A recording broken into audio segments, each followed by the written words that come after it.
I'm Steph Garcia with D1 Ticker and Collegiate Sports Connect, and I'm delighted to be joined by Drew Martin, Executive Senior Associate Athletic Director for External Affairs at Texas. Thanks for joining me. Absolutely, Steph. Glad to be here. Thanks for having me. We're really excited to talk about this very unique men's basketball home game. That doesn't sound like it would be super unique, but this one really was. It really was. It was a lot of fun. I mean, playing a game in Gregory Gymnasium on campus and having it be student only, amazing concept in a year where we're going to close down one facility in anticipation of opening a new one, to throw it all the way back to 1977 and play a game at home in a different building and only allow the students in, plus a few maybe invited guests.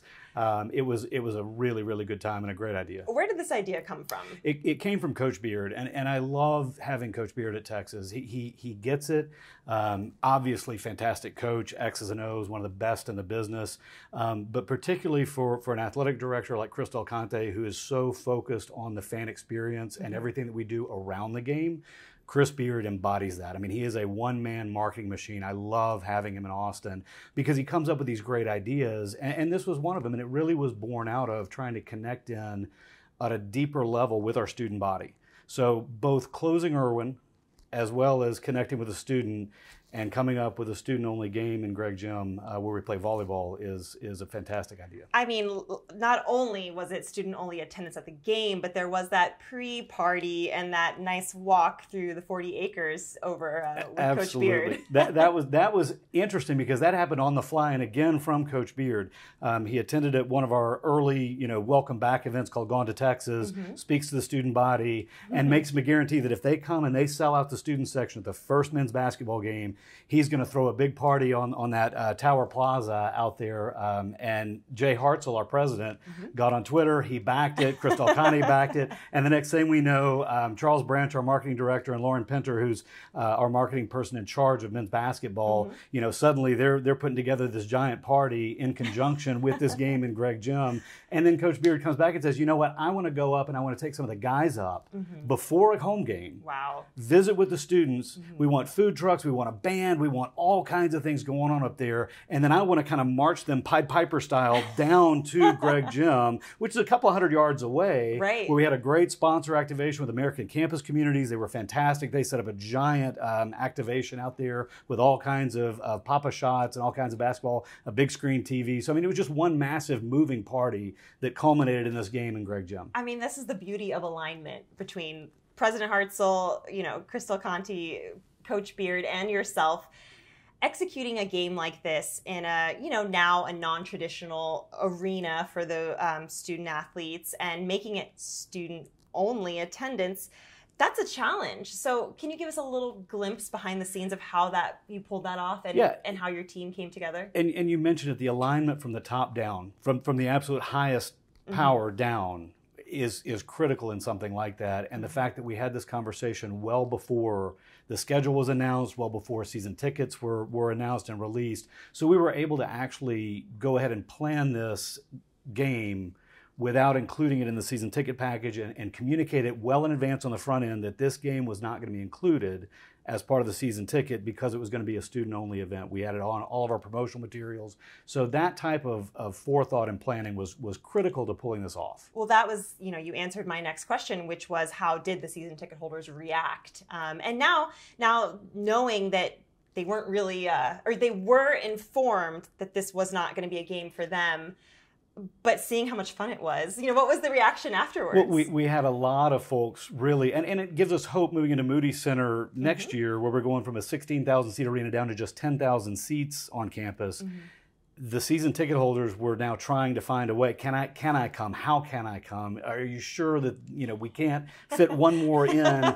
So it's exciting to create kind of that demand, to have it filled with students, but then have the demand from the season ticket holder really want to come. We were able to accommodate some of our courtside seat holders, some of our suite holders that really pay annual licenses. We were able to invite them on an RSVP basis and accommodate them in the building. You have to be able to do things like that. And then, yeah, for a couple of fans that turned out, we wound up finding a way to slide them into the building for sure.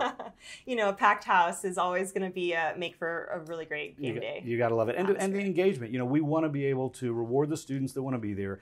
And for a fan that wants to come out in the hopes of coming in, you don't want to turn them away. So finding a way, once the students are in and, hey, there might be a space here, and there might be a seat there, come on in. You know, that's the right thing to do. And it just generates more of that excitement. Well, speaking of excitement, how will you take that momentum and also some of the details of that game, this throwback game, as Coach Beard called it, how will you take that into planning for a game day experience at the Moody Center? Yeah, that's going to be part of the challenge, right? As we're moving into this shiny, new, amazing building. I mean, it is going to be the finest building in NCAA basketball when it opens next year. But this was such an exciting event, and the idea that we can create this special moment, this exclusivity kind of in a way, that the idea of Game at the Greg might be getting some legs right now of how do we build in something, and it may be a student only, it may wind up morphing and changing over time. That building is so fantastic. We play volleyball in it now. It's one of the best home court advantages in volleyball. To really see that come to life with men's basketball and with women's basketball as well, there may be some runway here to do some things, but that's kind of the key to it, is creating that exclusive moment, making it special, focusing on it, because it just generates a buzz around the entire program that I think will translate well when we move to Moody. So will this maybe become an annual thing? You know, games at the Greg, or one game at the Greg potentially? One game at the Greg sounds very doable. You know, there's a lot of detail work that goes into it, but it was a huge success, and I think there's a demand for it.